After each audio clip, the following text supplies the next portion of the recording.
Today, we talk about horror with a musical theme. I love horror books, and I love books that have a story that revolves around music and the weird ways it can be integrated into a story, especially in horror. And so, I wanted to talk about some of my absolutely favorite horror books that are musical in nature. And so, the first one is Schrader's Chord by Scott Leeds. And I do have a standalone review for that. So any of these books I have a standalone review for, I will link the video link down below in the description if you want to check that out. Basically, it follows the story of this guy, Charlie, and his father passes away, and he leaves him his old record store, and then he also leaves him these four mysterious records that supposedly can open like a portal to hell or something along those lines. So let me give you a brief synopsis of it.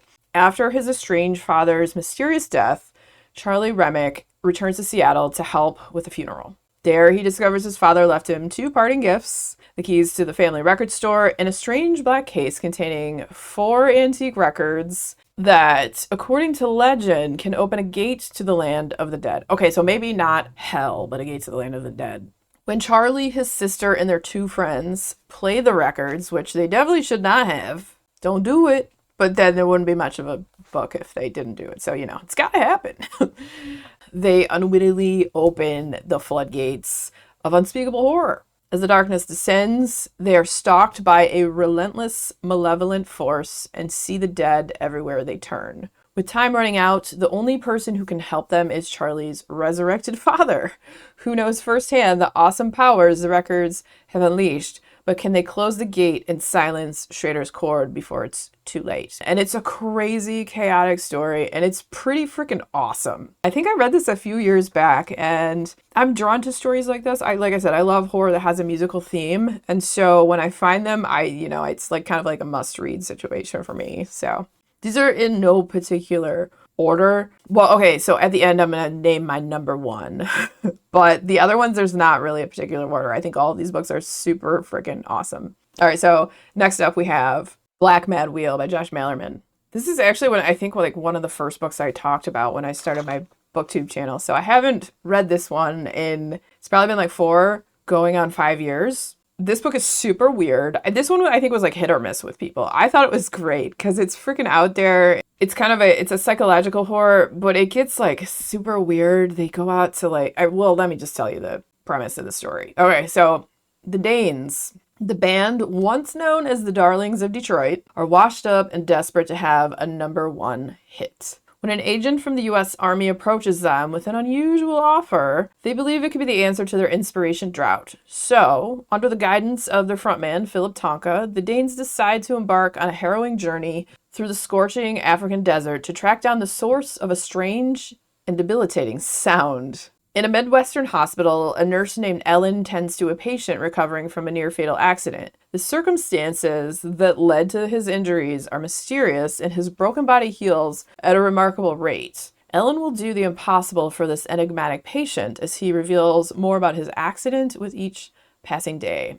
So they go to the desert, and when they get out there, they start hearing this weird hum or this weird sound, and it starts to make people kind of go mad. It's such a weird, off the wall story. I could kind of see why this won't appeal to everyone, but I liked it because I like really weird stuff, you guys.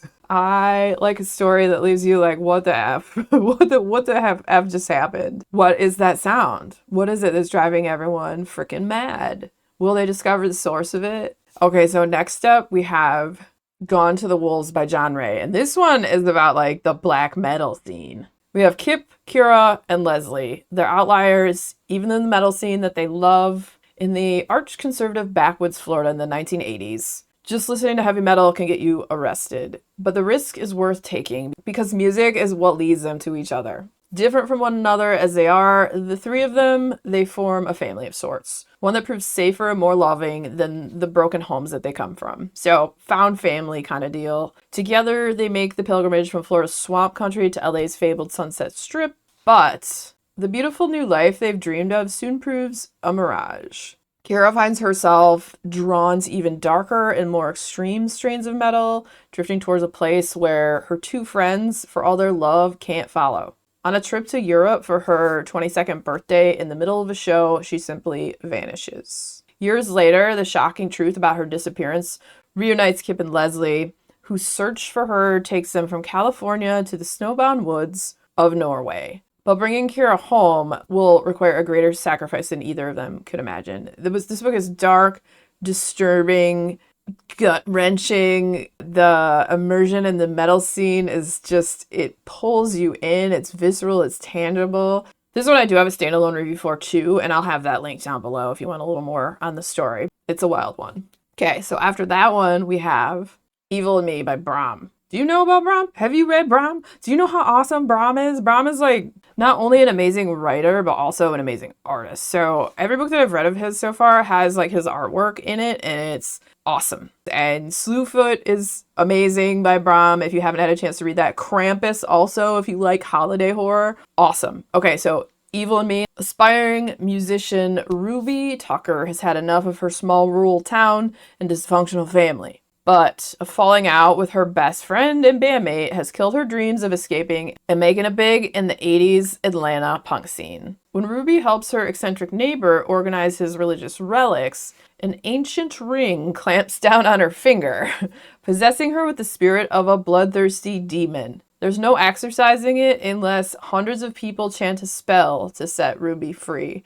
And what's worse, the ring is a beacon for evil, drawing a monstrous mob straight to Ruby, hungry for her flesh. If Ruby can get her band back together, she has a shot at salvation. It's time for her to face the music and put her soul into a song. One powerful enough to raise some hell. Okay, so this artifact that she gets, this sets her on a whole freaking journey where she's kind of like running, but she also has to take her chance and try to get make a break into the musical scene. And like the only way it seems like she'll be able to get this spell cast to exorcise this demon is if somehow she can accumulate a big fan base in a really short amount of time. So how the heck is that going to happen? And I'm like, how can this plot even possibly work? Bram does it though.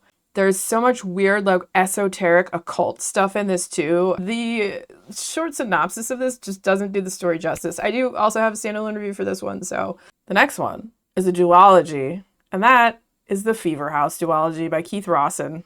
Do you know of the awesomeness that is The Fever House duology? Because if you don't, it is so gruesome and messed up and effed up. Like, I was not prepared when I went into this book. I don't even remember why I picked it up. I know more recent times, like Stephen King has been yelling the praises of this author.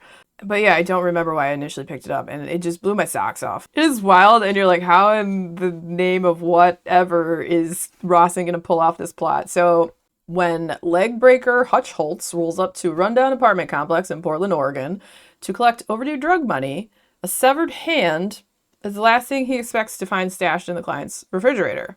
Hutch quickly realizes that the hand induces uncontrollable madness. Anyone in its proximity is overcome with a boundless compulsion for violence. Within hours, catastrophic forces are set in motion. Dark op government agents who have been desperately hunting for the hand are on Hutch's tail. More of the city's residents fall under its brutal influence, and suddenly, all of Portland stands on the precipice of disaster. But it's all the same for Catherine Moriarty, a singer whose sudden fame and precipitous downfall were followed by the mysterious death of her estranged husband's suicide, allegedly. Her trauma has made her agoraphobic, shackled within the confines of her apartment. Her son Nick has moved home to care for her, quietly making his living, working for Hutch's boss. When Hutch calls Nick in distress, looking for someone else to take the hand, Catherine and Nick are plunged into a global struggle that will decimate the walls of the carefully arranged life that they've built. Mother and son must evade both crazed, bloodthirsty masses and deceitful government agents while exorcising family secrets that have risen from the dead. Secrets they soon discover that might hold the very key to humanity's survival. Maybe that doesn't quite sound like there's a ton of like musical stuff throughout it, but it's the whole key to everything that's happening is the music that was part of Catherine Moriarty's band that she had with her husband. And it's such a wild story. And I'll give you the synopsis of book 2 as well, which is The Devil by Name. This might be too much spoilery.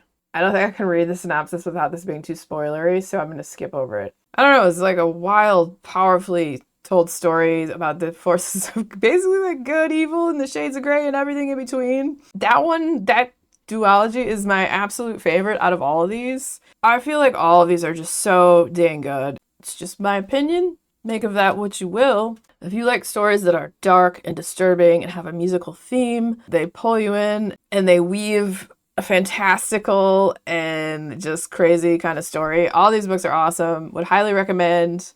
Do you have a favorite book that has like a musical theme in it? It doesn't have to necessarily be horror. I'm just curious because always looking for more books to read that have to do with music. And if you enjoyed hanging out today, hit that subscribe button, come back, see me again, and we'll talk about more bookish things and weird stuff.